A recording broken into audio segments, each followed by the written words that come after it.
വിഷുവിന് കണിയൊരുക്കാൻ വേണ്ടിയിട്ട് നമ്മൾ തലേ ദിവസമേ സാധനങ്ങളൊക്കെ സെറ്റാക്കിയിട്ടുണ്ടായിരുന്നേ.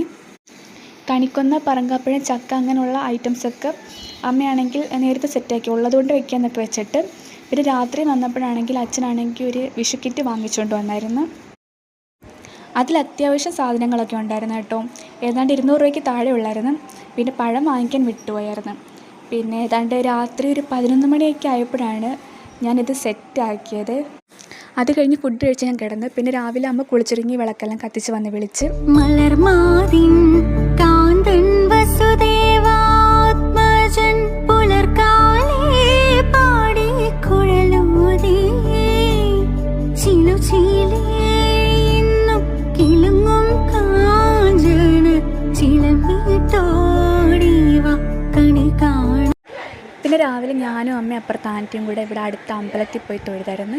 അത് കഴിഞ്ഞ് ഉച്ചയ്ക്ക് അവരായപ്പോഴത്തേക്കും ഞാൻ എൻ്റെ വക ഒരു സേമിയ പായസം റെഡിയാക്കി. പിന്നെ ഞാനും അമ്മയും അത് കുടിച്ച്. പിന്നെ ഞാനൊരു കേക്ക് ഉണ്ടാക്കിയായിരുന്നു കേട്ടോ, ഹാപ്പി വിഷു എന്നൊക്കെ പറഞ്ഞ് എഴുതി. തട്ടിക്കൂട്ട് കേക്കാണ്. അത് കഴിഞ്ഞ് വൈകുന്നേരമൊക്കെ ആയപ്പോഴത്തേക്ക്, സന്ധ്യ ആയപ്പോഴത്തേക്ക് നമ്മളിവിടെ അടുത്ത് കൃഷ്ണപുരത്ത് കൃഷ്ണൻ അമ്പലത്തിൽ പോയി. എല്ലാ വട്ടവും രാവിലെ പോകുന്നതാണ്. ഈ വട്ടം വൈകിട്ടാണ് എല്ലാവർക്കും സമയം കിട്ടിയത്. അവിടെ നിന്ന് നമ്മൾ ദീപാരാധനയൊക്കെ കഴിഞ്ഞിട്ട് ഇറങ്ങിയായിരുന്നേ. അപ്പോഴത്തേക്ക് രാത്രിയായി. അത് കഴിഞ്ഞ് വന്നത് ഉണ്ടാക്കി കേക്ക് കട്ട് ചെയ്ത് എല്ലാവർക്കും കൊടുത്തിട്ട് അതിലത്തും കൂടുതൽ നമ്മളും തിന്ന്. നമ്മുടെ വിഷു ഇത്രയേ ഉള്ളൂ. ഹാപ്പി വിഷു.